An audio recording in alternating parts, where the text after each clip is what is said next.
ಶ್ರೀಲಂಕಾ ವಿರುದ್ಧದ ಮೊದಲ ಟೆಸ್ಟ್ ಪಂದ್ಯದಲ್ಲಿ ಟೀಂ ಇಂಡಿಯಾ ಗೆಲ್ಲೋ ಮೂಲಕ ವಿಶ್ವ ಟೆಸ್ಟ್ ಚಾಂಪಿಯನ್ಶಿಪ್ ರೇಸ್ನಲ್ಲೂ ಕೂಡ ಜಿಗಿತ ಕಂಡಿದೆ. ಹಾಗಂತ ಇದೇನು ದೊಡ್ಡ ಇಂಪ್ಯಾಕ್ಟ್ ಅಲ್ಲ, ಬಟ್ ಒಂದು ರೇಂಜ್ಗೆ ನಿಟ್ಟುಸಿರು ಬಿಡುವಂಥ ಸಿಚುಯೇಷನ್. ಹಾಗೆ ಮುಂದಿನ ಜರ್ನಿಗೂ ಕೂಡ ಸ್ವಲ್ಪ ರಿಲ್ಯಾಕ್ಸ್ ಆಗುವಂತೆ ಮಾಡಿದೆ.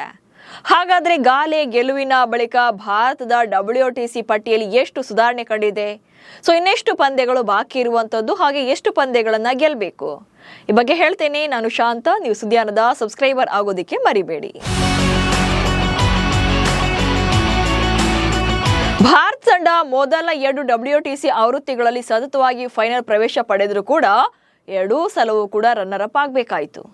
ಇನ್ನು ಕಳೆದ ಬಾರಿಯ ಆವೃತ್ತಿಯಲ್ಲಿ ಆರಂಭದಲ್ಲಿ ಪ್ರಾಬಲ್ಯ ಸಿಕ್ಕಿದ್ರೂ ಕೂಡ ನ್ಯೂಜಿಲೆಂಡ್ ವಿರುದ್ಧ ತವರಿನಲ್ಲೇ ಕ್ಲೀನ್ ಸ್ವೀಪ್ ಆಗಿದ್ದು, ಹಾಗೆ ಹ್ಯಾಟ್ರಿಕ್ ಫೈನಲ್ ಕನಸನ್ನ ನುಚ್ಚುನೂರು ಮಾಡಿತ್ತು.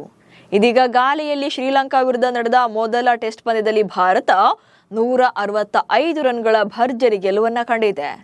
ಈ ಗೆಲುವು 2025-27ರ ನಡುವಿನ ICC ವಿಶ್ವ ಟೆಸ್ಟ್ ಚಾಂಪಿಯನ್ಶಿಪ್ ಫೈನಲ್ ತಲುಪುವಂತ ಭಾರತದ ಬಿಗ್ ಟಾರ್ಗೆಟ್ಗೆ ಪೂಸ್ಟ್ ನೀಡಿದೆ. ಹಾಗೆ ಮುಂದಿನ ಪಂದ್ಯಗಳ ಸೋಲು ಗೆಲುವಿನ ಲೆಕ್ಕಾಚಾರ ಕೂಡ ಕ್ಲಿಯರ್ ಆಗಿದೆ. ಮೊದಲಿಗೆ ಪರ್ಸೆಂಟೇಜ್ನಲ್ಲಿ ಆಗಿರುವಂತ ಬದಲಾವಣೆ ಏನೆಲ್ಲ ಅನ್ನೋದನ್ನ ನೋಡ್ತಾ ಹೋಗೋಣ. ಶ್ರೀಲಂಕಾ ವಿರುದ್ಧದ ಗಾಲೆ ಟೆಸ್ಟ್ ಪಂದ್ಯಕ್ಕೂ ಮುನ್ನ ಭಾರತ 48.15% ಅಂಕವನ್ನು ಹೊಂದಿತ್ತು ಈ ಒಂದು WTC ರೇಸ್ನಲ್ಲಿ. ಸೊ ಈ ಮೂಲಕ 5ನೇ ಸ್ಥಾನದಲ್ಲಿತ್ತು. ಸೊ ಪರ್ಸೆಂಟೇಜ್ ಇಲ್ಲಿ 48.15 ಇತ್ತು. ಸೊ ಈ ಪಂದ್ಯದ ಗೆಲುವಿನ ಬಳಿಕ ಭಾರತದ ಗೆಲುವಿನ ಶೇಕಡಾವಾರು 53.33ಕ್ಕೆ ಏರಿಕೆ ಕಂಡಿದೆ. ಸೊ ಇಲ್ಲಿ 5% ಎಕ್ಸ್ಟ್ರಾ ಆಗಿರುವಂಥದ್ದು ಅಥವಾ ಜಿಗಿತ ಆಗಿರುವಂಥದ್ದು ಗೊತ್ತಾಗ್ತಾ ಇದೆ. ಹಾಗೆ 2027ರ WTC ಸೈಕಲ್ನಲ್ಲಿ ಆಡಿರುವಂತಹ 10 ಪಂದ್ಯಗಳಲ್ಲಿ 5ನೇ ಗೆಲುವು ಇದು. ಸೊ 2025-27ರ ನಡುವೆಲ್ಲಿ ಬರುವಂಥ WTC ಅಂಡರ್ನಲ್ಲಿರುವಂಥ ಟೆಸ್ಟ್ ಪಂದ್ಯಗಳ ಪೈಕಿ ಭಾರತ ಶ್ರೀಲಂಕಾ ವಿರುದ್ಧದ ಮೊದಲ ಪಂದ್ಯ ಸೇರಿದಂತೆ ಈಗಾಗಲೇ 10 ಪಂದ್ಯಗಳನ್ನಾಡಿದೆ. ಸೊ ಈ ಪೈಕಿ 5ನೇ ಗೆಲುವನ್ನು ಕಂಡಿದೆ. ಸೊ 4 ಪಂದ್ಯಗಳನ್ನು ಸೋತಿರುವಂಥದ್ದು, ಹಾಗೆ 1 ಪಂದ್ಯ ಡ್ರಾನಲ್ಲಿ ಕೊನೆಯಾಗಿದೆ. ಇನ್ನು ಭಾರತಕ್ಕೆ ಈ ಪಂದ್ಯದ ಗೆಲುವಿನಿಂದಾಗಿ 12 ಅಂಕಗಳು ಲಭಿಸಿದ್ದು ಒಟ್ಟು ಅಂಕಗಳ ಸಂಖ್ಯೆ 64ಕ್ಕೆ ತಲುಪಿದೆ. ಸೊ ಶ್ರೀಲಂಕಾ ವಿರುದ್ಧದ ಗೆಲುವಿನ ಬಳಿಕ ಭಾರತದ ಅಂಕಪಟ್ಟಿಗೆ 12 ಅಂಕಗಳು ಸೇರ್ಪಡೆಯಾಗಿವೆ. ಇದರಿಂದಾಗಿ 64ಕ್ಕೆ ಭಾರತದ ಅಂಕಗಳ ಸಂಖ್ಯೆ ತಲುಪಿದೆ. ಹಾಗಂತ ಪಂದ್ಯವನ್ನ ಗೆದ್ರೂ ಕೂಡ ಅಂಕಪಟ್ಟಿಯಲ್ಲಿ ಯಾವುದೇ ಬದಲಾವಣೆ ಇಲ್ಲ, 5ನೇ ಸ್ಥಾನದಲ್ಲೇ ಕಂಟಿನ್ಯೂ ಆಗುತ್ತೆ. ಎಸ್, ಇಲ್ಲಿ ಲಂಕಾ ವಿರುದ್ಧ ಗೆಲ್ಲೋ ಮೂಲಕ ಪರ್ಸೆಂಟೇಜ್ ವೈಸ್ ಓಕೆ ಅಪ್ಡೇಟ್ ಆಗಿದೆ, ಹಾಗೆ ಸ್ವಲ್ಪ ಜಿಗಿತ ಕಂಡಿದೆ. ಬಟ್ ಅಂಕಪಟ್ಟಿ ಅಂತ ಬಂದಾಗ WTC ಪಟ್ಟಿಯಲ್ಲಿ ಯಾವುದೇ ಬದಲಾವಣೆ ಆಗಿಲ್ಲ. ಹಿಂದೆಯೂ ಕೂಡ ಅಂದರೆ ಈ ಪಂದ್ಯಕ್ಕೂ ಮುನ್ನ 5ನೇ ಸ್ಥಾನದಲ್ಲಿತ್ತು, ಹೀಗಾಗಿ ಈ ಗೆಲುವಿನ ಬಳಿಕವೂ ಕೂಡ 5ನೇ ಸ್ಥಾನದಲ್ಲೇ ಕಂಟಿನ್ಯೂ ಆಗುತ್ತೆ. ಇದಕ್ಕೆ ಕಾರಣ ಏನಂದ್ರೆ ಕಳೆದ ವಾರ ಆಸ್ಟ್ರೇಲಿಯಾವನ್ನ ಸೋಲಿಸಿ 4ನೇ ಸ್ಥಾನದಲ್ಲಿರುವಂತಹ ಬಾಂಗ್ಲಾದೇಶ. ಎಸ್, ಬಾಂಗ್ಲಾದೇಶ ಕಳೆದ ವಾರ ಆಸ್ಟ್ರೇಲಿಯಾ ವಿರುದ್ಧ ಐತಿಹಾಸಿಕ ಗೆಲುವನ್ನ ಕಂಡ ಬಳಿಕ ಸೊ 4ನೇ ಸ್ಥಾನವನ್ನ ಭದ್ರವಾಗಿ ಕೂತಿದೆ. ಸೊ ಆ ಸ್ಲಾಟ್ನಲ್ಲಿ ಅವರು ಇನ್ನೂ ಕೂಡ ರೈಸ್ ಆಗಿದ್ರಿಂದ ಬಾಂಗ್ಲಾವನ್ನ ಬೀಟ್ ಮಾಡೋಕೆ ಭಾರತಕ್ಕೆ ಸಾಧ್ಯ ಆಗಲಿಲ್ಲ. ಹೀಗಾಗಿ ಬಾಂಗ್ಲಾ 4ನೇ ಸ್ಥಾನದಲ್ಲಿದೆ, ಭಾರತ 5ನೇ ಸ್ಥಾನದಲ್ಲಿ ಕಂಟಿನ್ಯೂ ಆಗಬೇಕಿದೆ. ಸೊ ಅಂಕಪಟ್ಟಿಯಲ್ಲಿ ನೋ ಚೇಂಜಸ್. ಪ್ರಸ್ತುತ WTC ಅಂಕಪಟ್ಟಿಯಲ್ಲಿ ಆಸ್ಟ್ರೇಲಿಯಾ ತಂಡ ನಂಬರ್ 1 ಪ್ಲೇಸ್ನಲ್ಲಿ ಇದೆ.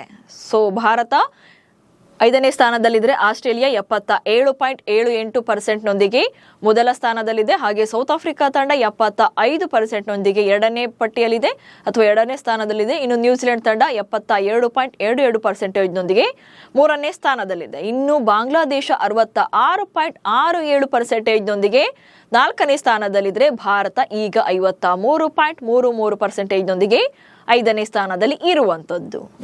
ಸೊ ಪರ್ಸೆಂಟೇಜ್ನಲ್ಲಿ ಏರಿಕೆ ಕಂಡಿದ್ರೂ ಸ್ಥಾನದಲ್ಲಿ ಯಾವುದೇ ಬದಲಾವಣೆ ಆಗಿಲ್ಲ. ಮತ್ತೊಂದು ಕಡೆ ಭಾರತ ವಿರುದ್ಧದ ಸೋಲಿನ ಬಳಿಕ ಶ್ರೀಲಂಕಾದ ವಿಶ್ವ ಟೆಸ್ಟ್ ಚಾಂಪಿಯನ್ಶಿಪ್ ಫೈನಲ್ ಜರ್ನಿಗೆ ದೊಡ್ಡ ಹೊಡೆತ ಬಿದ್ದಿದೆ. ಪಂದ್ಯಕ್ಕೂ ಮುನ್ನ ಅವರ ಪರ್ಸೆಂಟೇಜ್ 41.67 ಗೆಲುವಿನ ಅಥವಾ ಅಂಕಗಳ ಪರ್ಸೆಂಟೇಜ್ ಅಥವಾ ಶೇಕಡಾವಾರನ್ನ ಹೊಂದಿದ್ದಂಥ ಲಂಕಾ ಸೊ ಈ ಪಂದ್ಯದ ಸೋಲಿನ ಬಳಿಕ 33.33ಕ್ಕೆ ಕುಸಿತ ಕಂಡಿದೆ. ಸೊ ಅಂಕಪಟ್ಟಿಯಲ್ಲಿ ಅವರು ಕೂಡ 6ನೇ ಸ್ಥಾನದಲ್ಲೇ ಕಂಟಿನ್ಯೂ ಆಗ್ತಾರೆ. ಅವ್ರದ್ದು ಕೂಡ ಯಾವುದೇ ವೇರಿಯೇಷನ್ ಆಗಿಲ್ಲ. ಇನ್ನು ಸರಣಿಯ 2ನೇ ಹಾಗೆ ನಿರ್ಣಾಯಕ ಟೆಸ್ಟ್ ಪಂದ್ಯ ಆಗಸ್ಟ್ 23ರಿಂದ ಕೊಲಂಬೋದಲ್ಲಿ ಶುರುವಾಗಲಿದೆ. ಸೊ ಈ ಪಂದ್ಯ ಗೆದ್ದವರಿಗೆ ಮತ್ತಷ್ಟು ಅಡ್ವಾಂಟೇಜಸ್ ಅಂತೂ ಇದ್ದೇ ಇದೆ. WTC ಮೇಲೆ ಕಣ್ಣಿಟ್ಟಿರುವಂತಹ ಭಾರತಕ್ಕೆ ಕೊಲಂಬೋ ಪಂದ್ಯ ಕೂಡ ಮಾಡು ಇಲ್ಲವೇ ಮಡಿ ಪಂದ್ಯ ಎನ್ನುವಂತಾಗಿದೆ. ಪ್ರಸ್ತುತ ಸೈಕಲ್ನಲ್ಲಿ ಭಾರತಕ್ಕೆ ಇನ್ನ ಕೇವಲ 8 ಟೆಸ್ಟ್ ಪಂದ್ಯಗಳು ಬಾಕಿ ಇವೆ. ಸೊ ಬೇರೆ ಯಾರ ಸಪೋರ್ಟ್ ಕೂಡ ಇಲ್ಲದೆ ನಾವು ಫೈನಲ್ ಟಿಕೆಟ್ ಅನ್ನ ಪಡೆಯಬೇಕು ಅಂದ್ರೆ ಉಳಿದಿರುವಂಥ 8 ಪಂದ್ಯಗಳಲ್ಲಿ ಕನಿಷ್ಠ 7 ಪಂದ್ಯಗಳನ್ನು ಗೆಲ್ಲಬೇಕು.